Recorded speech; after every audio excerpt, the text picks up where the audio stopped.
таза өтірікші болдым қыздар. Өзіме күнде таңда ерте тұруды, ертең бастаймын деп өтірік айтып шаршадым.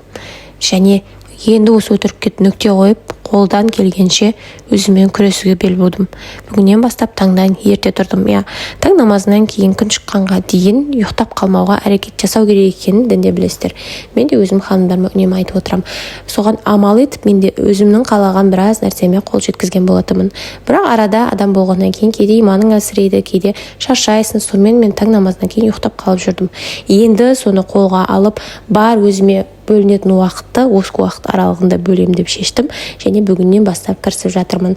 Таңғы уақыттың енді берекесін айта алмаймын. Осы кезде өзіңізге көңіл бөлетін, өзіңізге жасайым деп жүрген амалдарыңыздың бәрін жасап алатын болсаңыз, сол күніңіз сондай берекелі, сондай керемет өтетін болады. Сондықтан осы уақытты құрып жіберіп алмаңыздар, ханымдар. Дамудың ең керемет кезеңі осы таң уақыты. Біздің рухани дамуымызда, тұлғалық дамуымызда осы кезде өте керемет жүзеге асатын болады. Содан тоқтатып қоймай, сіздермен күнделікті бөлісетін боламын. Бұл да мен үшін үлкен мотивация болады.